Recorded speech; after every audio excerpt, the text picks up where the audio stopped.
পোনপ্ৰথমে মোৰ তৰফৰ পৰা প্ৰত্যেকজন ক্ৰিকেট প্ৰেমী তথা ইণ্ডিয়া টীমৰ প্ৰত্যেকজন ক্ৰিকেট খেলুৱৈক মই আন্তৰিক অভিনন্দন জ্ঞাপন কৰিছোঁ। যিহেতু আমি সকলোৱে জানো যোৱাকালি বহু বছৰৰ পাছত T20 ৱৰ্ল্ড কাপত আমাৰ ভাৰতে বিজয়ী হ'বলৈ সক্ষম হ'ল আৰু পুনৰবাৰ সকলোকে কংগ্ৰেচুলেশ্যন জনাইছোঁ মই। কিন্তু এই ভিডিঅ'টো কোনো খেলৰ লগত জড়িত নহয়। মই এই ভিডিঅ'টোত আচলতে অলপ বেলেগ ধৰণৰ এটা কথা পাতিম। আচলতে কথা পাতিম বুলি নহয়, মই আপোনালোকৰ সৈতে অকণমান কথা ডিছকাছ কৰিম, অলপ আমাৰ দেশৰ সমস্যাৰ ওপৰত কিছুমান কথা আলোচনা কৰিম। দেশৰ দুজন ৰাজনৈতিক নেতা হিমন্ত বিশ্ব শৰ্মা আৰু ভাৰতৰ প্ৰধানমন্ত্ৰী নৰেন্দ্ৰ মোদী।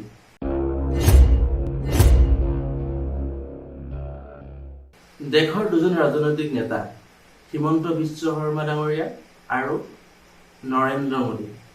হয়, এই দুজন নেতাৰ বিষয়ে মই আজি অলপ কথা আলোচনা কৰিম ভিডিঅ'টোত।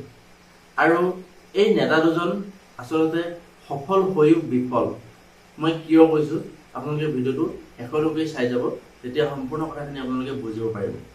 কিয় মই এই নেতা দুজনক বিফল বুলি কৈছোঁ, বা এই যিটো ৰাজনৈতিক দলৰ পৰা এই দুজন নেতাই আচলতে কাম কৰে, বা যিটো ৰাজনৈতিক দল বৰ্তমান সময়ত শাসনাধিষ্ঠ চৰকাৰ হিচাপে চৰকাৰ গঠন কৰি আমাৰ ভাৰতবৰ্ষত শাসনভাৰ চলাই আছে, এই চৰকাৰখন বা এই দুজন বিশেষ ৰাজনৈতিক নেতা আচলতে সফল হৈও বিফল কিয়, মই কিয় এইষাৰ কথা এনেধৰণে কৈছোঁ আপোনালোকে কথাষাৰ মন দি শুনিব। বিজেপি চৰকাৰে শাসনত আহিল, শাসনত অহাৰ পাছৰ পৰাই অহৰহ কাম কৰি গৈছে। ইমান কাম কৰি যোৱাৰ পাছতো কিয় এই চৰকাৰখন আচলতে এখন বিফল বা তেওঁলোকে সফল হোৱা নাই বুলি মই ক'বলৈ বিচাৰিছোঁ। চৰকাৰখনে ৰাস্তা পদূলি বনালে, ইখনৰ পিছত ইখন অভাৰব্ৰিজ বনালে, ফ্লাইঅভাৰ টাউনে চহৰে চবতে ফ্লাইঅভাৰ বনালে। তেওঁলোকে পানী যোগান ধৰিলে, তেওঁলোকে বিদ্যুৎ যোগান ধৰিলে আৰু বিভিন্ন ধৰণৰ ন আঁচনি লৈ আহিলে। তাৰ পিছতো এই চৰকাৰখন আজিৰ ডেটত বিফল এখন চৰকাৰ। কিয়নো এই চৰকাৰখনে আচলতে দেশখনৰ উন্নতিৰ ক্ষেত্ৰত আচলতে যিখিনি কাম কৰিব লাগিছিলে সেইখিনি কাম নকৰি এনে কিছুমান কামতহে বেছি গুৰুত্ব দিছে, যিখিনি কাম হয়তো অলপ পিছুৱাই কৰিলেও হয়তো হ'লহেঁতেন। আমাক ৰাস্তাও লাগে, পদূলিও লাগে, বা দলঙো লাগে, ফ্লাইঅভাৰো লাগে, আমাক পানী যোগানো লাগে, আমাক ইলেক্ট্ৰিচিটিও লাগে। কিন্তু এই সকলোবোৰ কৰিছে যদিও ক'ৰবাত নহয় ক'ৰবাত আপোনালোকৰ অনুভৱ নহয়নে যে আমাৰ এই ভাৰতৰ যি এডুকেশ্যন চিষ্টেম, ভাৰতবৰ্ষৰ যি আমাৰ শিক্ষা ব্যৱস্থা, এই শিক্ষা ব্যৱস্থাত কিন্তু আজিলৈকে একো উন্নতি হোৱা দেখা নগ'ল। সেই তাহানিতে যি আছিল আজিও তাতকৈ বেয়া অৱস্থা বুলি ক'লেও বা একে অৱস্থা বুলি ক'লেও ভুল হোৱা নহ'ব। হয়তো মই বিচাৰিছিলোঁ, এজন ভাৰতীয় নাগৰিক হিচাপে মই সদায় বিচাৰিম যে যিখন চৰকাৰে আচলতে শাসনত নাথাকক, সদায় এখন দেশৰ উন্নতিৰ ক্ষেত্ৰত মেইন গুৰুত্ব দিবলগীয়া বস্তুটো হৈছিলে দেশখনৰ আচলতে শিক্ষা ব্যৱস্থা, এডুকেশ্যন চিষ্টেম। কাৰণ এডুকেশ্যনে ছাত্ৰ ছাত্ৰীৰ বা ভৱিষ্যত প্ৰজন্মৰ ভৱিষ্যতটো নিৰ্ণয় কৰিব, আৰু সেই ভৱিষ্যত প্ৰজন্মই আচলতে দেশৰ ভৱিষ্যত হ'ব। এইটো কথা আমি জানো। কিন্তু এই চৰকাৰখনে এই এডুকেশ্যন চিষ্টেমৰ ক্ষেত্ৰত আজি ফেইলাৰ। কিয় মই এষাৰ কথা কৈছোঁ, বিভিন্ন ক্ষেত্ৰত দেখা গ'ল আজি প্ৰায় 7 বছৰত প্ৰায় 70টা স্কেম দেখিবলৈ পোৱা গ'ল এই এডুকেশ্যন চিষ্টেমত, যি ভাৰতীয় শিক্ষা ব্যৱস্থাত। কিবা এটা পৰীক্ষা হ'ব, পেপাৰ লিক হ'ব, কিবা এটা পৰীক্ষা হ'ব, কোনোবাই টকা দি পৰীক্ষাত পাছ কৰিব। এনেধৰণৰ বিভিন্ন কথা উদাহৰণ বহুত আছে, মই ইমান ডিটেইলছত কথাখিনি ক'বলৈ নাযাওঁ। এই ৰিচেণ্টলি নেট, নিট বিভিন্ন এক্সামৰ স্কেম আপোনালোকে শুনিবলৈ পাই আছে বা বাতৰি পত্ৰ আপোনালোকে দেখি আছে। এই চৰকাৰখন এইটো কাৰণে বিফল হ'ল যে প্ৰথমে এই শিক্ষা ব্যৱস্থাৰ ক্ষেত্ৰত আচলতে তেওঁলোকে গুৰুত্ব প্ৰদান এতিয়াও কৰা নাই বা নকৰিলে। আমাৰ যিজন আমাৰ ভাৰতবৰ্ষৰ শিক্ষামন্ত্ৰী, এই শিক্ষামন্ত্ৰীও আচলতে শিক্ষামন্ত্ৰী হোৱাৰ যোগ্য আচলতে নহয় বুলি মই ক'ব বিচাৰোঁ। কাৰণ তেওঁ যদি শিক্ষামন্ত্ৰী হৈ যদি এই এনেধৰণৰ স্কিমবিলাক যদি ৰখাব নোৱাৰে, তেওঁ শিক্ষামন্ত্ৰী হোৱাৰ যোগ্য নহয়। দ্বিতীয়তে, এই চৰকাৰখনে এই যি মেডিকেল ডিপাৰ্টমেণ্ট, এই ক্ষেত্ৰতো বিফল হৈছে। কিয় বিফল হৈছে? চৰকাৰী হস্পিটেলবিলাকত আপোনালোকে আজিকালি প্ৰায় দেখিবলৈ পাব বিভিন্ন ধৰণৰ ঘোটালা চলি থাকে, বিভিন্ন ধৰণৰ আচলতে মানুহ চৰকাৰী হস্পিটেলত যাবলৈ আজিকালি ভয় কৰা হৈছে। এখন সবল চৰকাৰ, এখন সফল চৰকাৰ থাকিও যদি এখন চৰকাৰী হস্পিটেলত যদি মানুহে চিকিৎসা কৰিবৰ কাৰণে যাবলৈ ভয় কৰে, তেতিয়াহ'লে এখন চৰকাৰ কোন ক্ষেত্ৰৰ পৰা আপুনি সফল বুলি ক'ব বা কেনেকৈ সফল বুলি ক'ব পাৰি? নিশ্চয় নোৱাৰি। আৰু এই ঘটনাবোৰ আচলতে কিয় হ'বলৈ পায়? এই ৰিচেণ্টলি কালি মই এটা দেখিছোঁ, ভিডিঅ' পাইছোঁ, ছ'চিয়েল মিডিয়াত খুব বেছি ভাইৰেল হৈছে। এগৰাকী পেচেণ্টে এটা ভিডিঅ' বনাই আপলোড কৰিছে, হয়তো আপোনালোকেও পাইছে। তেওঁ আচলতে কৈছে যে মই হস্পিটেলত আহি পেলাই ইমান দেৰি মই ৱেইটিং কৰি আছোঁ, মই এজন কেঞ্চাৰ পেচেণ্ট হয়, এনেকৈ বিভিন্ন ধৰণৰ কথা এই ভিডিঅ'ত কৈছে। মই আচলতে এনেধৰণৰ কিছুমান সৰু সৰু কথা মই আপোনালোকক আজি পইণ্ট আউট কৰিবলৈ চেষ্টা কৰিম যে কি কি ক্ষেত্ৰত এই চৰকাৰখন বিফল হৈছে। আচলতে চাওক, আজিৰ দিনত আপুনি এখন চৰকাৰী হস্পিটেলত যাব, এই যি ডক্তৰ, নাৰ্ছ আৰু যি ৰোগী, এই ৰোগীৰ মাজত এই সম্পৰ্কটো এনেধৰণৰ এটা সম্পৰ্ক দেখা যায়। ডক্তৰে আচলতে ৰোগীক ভাল ব্যৱহাৰ নকৰে, আনকি চৰকাৰী হস্পিটেলত যিসকলে সঘনাই গৈ থাকে সেইসকলে এই কথাটো নিশ্চয় উপলব্ধি কৰে বা অনুতপ্ত হয় যে এজন ৰোগীক আচলতে কেনেধৰণৰ ব্যৱহাৰ কৰে, বা ডক্তৰসকলে এই ৰোগীৰ লগত যিসকল মানুহ যায় সেই মানুহসকলক আচলতে কেনেধৰণৰ বিহেভিয়াৰটো কেনেকুৱা ধৰণৰ, আচলতে ভাল ব্যৱহাৰ কৰেনে? আপোনালোকে নিশ্চয় পাইছে। আপুনি যদি মই এনেধৰণৰ কিছুমান ঘটনা মোৰ লগত ইনচিডেণ্ট মই পাইছোঁ যে এডমিট কৰিবৰ কাৰণে পেচেণ্ট এজন লৈ গৈছিলোঁ, মোৰ ফেমিলিৰ মানুহ হয়, কিন্তু যেতিয়া মই আচলতে টিকেট কাউণ্টাৰত টিকেট কাটিব গৈছিলোঁ আৰু আনফালে মায়ে পেচেণ্টজনক লৈ গৈছিল, লৈ পেলাই তাত ডক্তৰ বহি আছিল, ডক্তৰৰ লগত কথা পাতিছে, কিন্তু ডক্তৰজনে আচলতে অসমীয়া নাজানে। তো এই যিটো কমিউনিকেশ্যন আচলতে গেপ, বা এই যি হিন্দী নাজানে বা ইংলিছ নাজানে, মায়ে চাওক, এজন ৰোগী নপঢ়া নুশুনা হ'ব পাৰে, বা ৰোগীৰ লগত যিজন মানুহ গৈছে সেইজন হয়তো এডুকেটেড নহ'ব পাৰে, কিন্তু এই যিজন ডক্তৰ বহি আছে বা নাৰ্ছ বহি আছে, এই মানুহজন আচলতে প্ৰত্যেকটো ভাষা জানিব লাগিব, যিহেতু তেওঁ অসমত চাকৰি কৰি আছে। কিন্তু এই যে কিবা এটা ভুল বুজাবুজি বা সেই ৰোগীৰ লগত যোৱা মানুহজনে আচলতে যদি তেওঁক বুজাব পৰা নাই, ডক্তৰজনে ওলটাই গালি পাৰে, এনেধৰণৰ ঘটনা প্ৰায় দেখিবলৈ পোৱা যায় বা বহুতৰ লগত হয়। এইটো মই নিজে এটা উদাহৰণ। এনে কিছুমান ক্ষেত্ৰত চৰকাৰখনে গুৰুত্ব দিয়া উচিত। আজি মানুহে কিয় বহুত টকা খৰচ কৰিব প্ৰাইভেট হস্পিটেলত যাব বিচাৰে? কাৰণ প্ৰাইভেট হস্পিটেলৰ যি হস্পিটেলিটি এই বস্তুটো দেখিবলৈ পোৱা যায়, কিন্তু চৰকাৰী হস্পিটেলত এইটো দেখিবলৈ পোৱা নাযায়। এনে কিছুমান ক্ষেত্ৰত এই চৰকাৰখন বিফল হৈছে।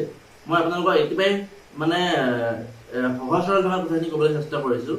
বহুত ষ্টেণ্ডাৰ্ড ভাষা, মই কোনো স্ক্ৰিপ্ট বনোৱা নাই, কিবা টপিক বনোৱা নাই, মই জাষ্ট আপোনালোকৰ মনৰ কথাখিনি শ্বেয়াৰ কৰিছোঁ। সেইকাৰণে হয়তো অলপ কথাখিনি শুনিবলৈ কিবা গাঁৱলীয়া হেৰি এটা পাব পাৰে, কাৰণ মই গাঁৱৰ ল'ৰা, যিহেতু মই এনেধৰণৰ কথা কওঁ। তৃতীয়তে মই ক'ব বিচাৰিছোঁ, এই চৰকাৰখন বিফল হৈছে এই যি বানপানীৰ সমস্যা ৰোধৰ ক্ষেত্ৰত। চৰকাৰখনে এইবিলাক ক্ষেত্ৰত গুৰুত্ব দিব লাগে। প্ৰত্যেক বছৰে বানপানী আহে, প্ৰত্যেক বছৰে মানুহ বিপদত পৰে, প্ৰত্যেক বছৰে বানপানীত মানুহৰ মৃত্যু হয়, প্ৰত্যেক বছৰে মানুহে বানপানীত আচলতে ঘৰ দুৱাৰ হেৰুৱায় বা জীৱ জন্তু চব মাৰি নিয়ে বা খেতি পথাৰ নষ্ট কৰে। এই বানপানী সমস্যা অসমৰ মূল সমস্যা। এনেধৰণৰ সমস্যাৰ ওপৰত চৰকাৰে পোনপ্ৰথমে গুৰুত্ব দিব লাগে। এখন ফ্লাইঅভাৰ নবনালে কি হ'ব? 2-4টা ধনী ব্যক্তি, ধনী মানুহ, যাৰ দামী দামী গাড়ী আছে, সিহঁতৰ যোৱাত অকণমান অসুবিধা হ'ব পাৰে, সেইটো ডাঙৰ কথা নহয়। কিন্তু সেই 1-2% কাৰণে চৰকাৰে দিন ৰাত কষ্ট কৰি আচলতে ফ্লাইঅভাৰ বনাইছে, কিবা বনাইছে, কিন্তু এই সৰ্বসাধাৰণ মানুহখিনিৰ কথা চৰকাৰে ভাবিছেনে? সেই যে বানপানীৰ সমস্যা ক্ষেত্ৰত যদি অলপমান বেছি গুৰুত্ব দিলে, মই ক'ব বিচৰা নাই যে চৰকাৰখনে গুৰুত্ব দিয়া নাই, চৰকাৰখনে গুৰুত্ব দিছে বহু ক্ষেত্ৰত, কিন্তু যিটো ক্ষেত্ৰত অলপ বেছি গুৰুত্ব দিব লাগে, অলপমান বেছি গুৰুত্ব দিব লাগে যিখিনি ক্ষেত্ৰত, সেইখিনি ক্ষেত্ৰত চৰকাৰে গুৰুত্ব দিয়া নাই, আৰু সেইবাবে এখন চৰকাৰক মই বিফল চৰকাৰ বুলি মই ক'ব বিচাৰিছোঁ। চতুৰ্থতে মই ক'ব বিচাৰিছোঁ, এই যি খেতিয়কসকলৰ সমস্যা, এই খেতিৰ সমস্যাটো সমাধান কৰাৰ ক্ষেত্ৰত চৰকাৰে গুৰুত্ব দিব লাগে। কাৰণ আজিৰ দিনত খেতিয়কসকলে খেতি কৰি খাই আছে, কিন্তু তাৰ আচল মুনাফা বেলেগে খাই আছে। চৰকাৰে কিন্তু মানুহক আঁচনিৰ ওপৰত আঁচনি দিছে। চাউল 5 কেজি দিছে মাহেকত বা 15 দিনত, বা টকা বোলে 2500 টকা দিছে, লাখটকীয়া বাইদেউ কিবা আঁচনি, এনেধৰণৰ বহুত আঁচনি লৈ আহিছে। তাৰ সলনি যদি মানুহক, এই সৰ্বসাধাৰণ মানুহখিনিক বা দুখীয়া শ্ৰেণীৰ যি দৰিদ্ৰ মানুহ বা এই মানুহখিনিক যদি অলপমান যদি সংস্থাপনৰ ক্ষেত্ৰত যদি বেছি গুৰুত্ব দিলে হয়, বা তেওঁলোকৰ এই খেতিৰ ক্ষেত্ৰত যদি অকণমান উন্নত মানদণ্ডৰ খেতিৰ মানে কৰিব পৰাকৈ যদি এনে কিছুমান বস্তুৰ যোগান ধৰিলে হয়, এই ক্ষেত্ৰত যদি গুৰুত্ব দিলে হয়, হয়তো চৰকাৰখন সফল বুলি মই ক'লো হয়। কাৰণ চাওক, 5 কেজি চাউলে বা 2500 টকাই আপোনাৰ একমাহ কেতিয়াও চলিব নোৱাৰে, হয়নে? এইটো আপুনিও জানে, ময়ো জানো, আজিৰ দিনত সম্ভৱ নহয়।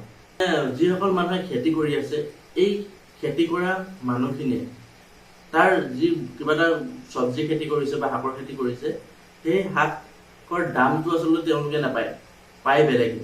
এই ক্ষেত্ৰত চৰকাৰে নিশ্চয় গুৰুত্ব দিব লাগে যে এইটো কিয় হৈ আছে, এই ক্ষেত্ৰত চৰকাৰে গুৰুত্ব দিব লাগে। কাৰণ সেই সৰ্বসাধাৰণ মানুহখিনি কষ্ট কৰি, দিনে ৰাতিয়ে কষ্ট কৰি কিবা এটা বস্তু উৎপাদন কৰিছে, কিন্তু তাৰ আচল মুনাফাটো বেলেগে খাই আছে। এই ক্ষেত্ৰত চৰকাৰে গুৰুত্ব দিয়াটো নিশ্চয় উচিত আছিল পোনপ্ৰথমে, কিন্তু চৰকাৰে সেইবিলাকত আওকাণ কৰে। সদায় ডাঙৰ ডাঙৰ সমস্যাবোৰ সমাধান কৰাৰ আগতে সৰু সৰু কিছুমান সমস্যাৰ পৰা চৰকাৰে গুৰুত্ব দিব লাগিছে।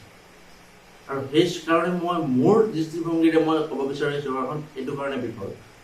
আৰু বহু এনেকে ৰিজন আছে, এনেকুৱা বহু কাৰণ আছে যি ক্ষেত্ৰত চৰকাৰখন আচলতে এখন বিফল চৰকাৰ।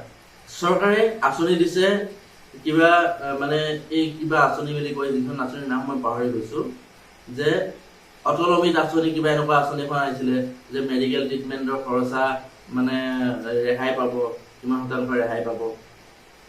ঠিক আছে, এফালৰ পৰা মেডিকেলৰ ট্ৰিটমেণ্টৰ খৰচা মানে ৰেহাই দিছে, আনফালে মেডিচিনৰ দাম বঢ়াই দিছে। সৰ্বসাধাৰণ লোক হিচাপে মোৰ চিন্তাধাৰাৰ পৰা যদি মই চাবলৈ যাওঁ, মই বিচাৰিম কি যে চৰকাৰখনে আমাৰ যি এই মেডিকেল ট্ৰিটমেণ্ট বা ৰোগীৰ যি ট্ৰিটমেণ্ট, এই ট্ৰিটমেণ্টটো ফ্ৰী কৰিব লাগে। উল্টাই চৰকাৰখনে কৰিছে কি, মেডিচিনৰ দাম বৃদ্ধি কৰিছে। মুনাফাটো কোনে খাইছে? এই মেডিচিন কোম্পানীবিলাকে খাইছে। ধনী সেইসকল ব্যক্তি হৈছে। আজিৰ দিনত আপোনালোকে হয়তো ভালদৰে জানে যে আমাৰ গোটেই দেশৰ ইকনমিটো মানে ভাৰতবৰ্ষৰ কেইপাৰ্চেণ্টমান মানুহৰ হাততে আছে। মানে অধিকাংশ মানুহে আজি দৰিদ্ৰ সীমাৰেখাৰ তলৰ হয়, যিসকল মানুহে আচলতে দিন হাজিৰা কৰি খায়। তাৰ উপৰিও গ্ল'বেল ৱাৰ্মিং বাঢ়িছে, সেই ক্ষেত্ৰত চৰকাৰে গুৰুত্ব দিব লাগে। বিশ্ব ৰেকৰ্ড কৰিবৰ কাৰণে গছপুলি ৰুব নালাগে, মানুহক ছ'চিয়েল এৱাৰনেছ কৰক, ছ'চিয়েল মিডিয়াৰ যোগেদি ছ'চিয়েল এৱাৰনেছ বঢ়াওক যে গছপুলি ৰুৱক, গ্ল'বেল ৱাৰ্মিঙৰ পৰা কেনেকৈ ৰক্ষা কৰিব, এইটো ক্ষেত্ৰত চৰকাৰে গুৰুত্ব দিব লাগিছিলে। আমি গছপুলি ৰুই বিশ্ব ৰেকৰ্ড কৰিম বুলি মানুহক বিশ্বৰ আগত আমাৰ ভাৰতবৰ্ষক প্ৰতিষ্ঠা কৰাটো ভাল কথা, কিন্তু আমাৰ দেশখনৰ ভিতৰিক যি আভ্যন্তৰীণ যি সমস্যা আছে, সেই সমস্যাবিলাক মানে সমাধান কৰাৰ পাছত বিশ্ব দৰবাৰত আমাৰ ভাৰতবৰ্ষক প্ৰতিষ্ঠা কৰিব লাগিব। এনেই ভাৰতবৰ্ষক মানে যে আমি বিশ্ব ৱৰ্ল্ড ৰেকৰ্ড কৰিম এই বুলি কৈ গছপুলি ৰুই দেখালে নহ'ব। মানুহক ছ'চিয়েল এৱাৰনেছটো দিব লাগিব, কাৰণ আমাৰ ভাৰতবৰ্ষত এতিয়াও বহু সংখ্যক মানুহ মানে অশিক্ষিত মানুহ আছে। গতিকে মানুহখিনিক যদি আপোনালোকে এৱাৰনেছ নজগায় বা মানুহখিনিক যদি মানে ছ'চিয়েল মিডিয়া আজিকালি এটা প্লেটফৰ্ম, মানুহে ছ'চিয়েল মিডিয়াৰ জৰিয়তে কিন্তু চৰকাৰে কৰি আছে কি, সেই যি এৱাৰনেছ, ছ'চিয়েল এৱাৰনেছ অনাৰ মানে বিপৰীতে যে ধৰ্ম, জাতি ধৰ্মৰ নামত মানুহক ভাগ ভাগ কৰি আছে। এনেকে দেশৰ উন্নতি কোনদিন নহয়, এনেকে কেতিয়াও দেশৰ উন্নতি কৰিব কোনেও নোৱাৰে। মই জানো আমাৰ দেশৰ প্ৰধানমন্ত্ৰী দক্ষ হয়, আমাৰ অসমৰ মুখ্যমন্ত্ৰী ডক্টৰ হিমন্ত বিশ্ব শৰ্মা ডাঙৰীয়া অভিজ্ঞ ব্যক্তি হয়, তেওঁ দক্ষ হয়, তেওঁ গুণ আছে, তেওঁ ইচ্ছা কৰিলে কৰি দেখাব পাৰে। কিন্তু তেওঁ এইবিলাক ক্ষেত্ৰত গুৰুত্ব নিদি এনে কিছুমান ক্ষেত্ৰত গুৰুত্ব দিছে যিবিলাক অদৰকাৰী বুলিও নহয়, কিন্তু অলপ পিছুৱাই কৰিলেও সেইখিনি কাম মানুহে ভুল নুবুজে বা সেই চৰকাৰখনক বেয়া নাপালে হয়, যদি এইবিলাক সৰু সৰু কথাত যদি চৰকাৰখনে আগতে গুৰুত্ব দিলে হয়। তাতকৈ ডাঙৰ কথা, কেতিয়াবা মই ভাবি আচৰিত খাওঁ, আমাৰ অসমীয়াক বিশ্ব ৰেকৰ্ড কৰিবৰ কাৰণে আচলতে পইচা দি বিহু নচৰিছে। আমাৰ অসমীয়াক বিশ্ব ৰেকৰ্ড কৰিবৰ কাৰণে পইচা দি বিহু নচৰিছে। আমি অসমীয়া হয়, আমি বিহু নাচিবৰ কাৰণে আমাক পইচা দিব নালাগে। সেই পইচা যদি মানুহৰ বেলেগ কামত যদি ব্যৱহাৰ কৰিলে হয়, দৰিদ্ৰ মানুহখিনিক যদি কিবা এটা অনুদান দিয়াৰ ক্ষেত্ৰত যদি আচলতে কিবা এটা সংস্থাপন দিয়াৰ ক্ষেত্ৰত যদি ব্যৱহাৰ কৰিলে হয় ভাল লাগিল হয়। আমাৰ অসমীয়া এনেও বিহু যিসকলে বিহু নাচি গাই ভাল পায় সেইসকলে বিহু বুলি ক'লে এনেও বলিয়াই সেই বিহু নাচিবই।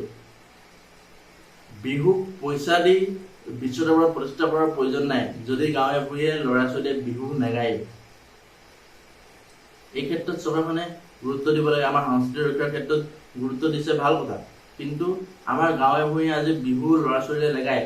এই চৰকাৰে 25,000 টকা দিছে, 80,000 টকা দিছে বুলি ল'ৰা ছোৱালী আহি গুৱাহাটীত ভিৰ কৰিব।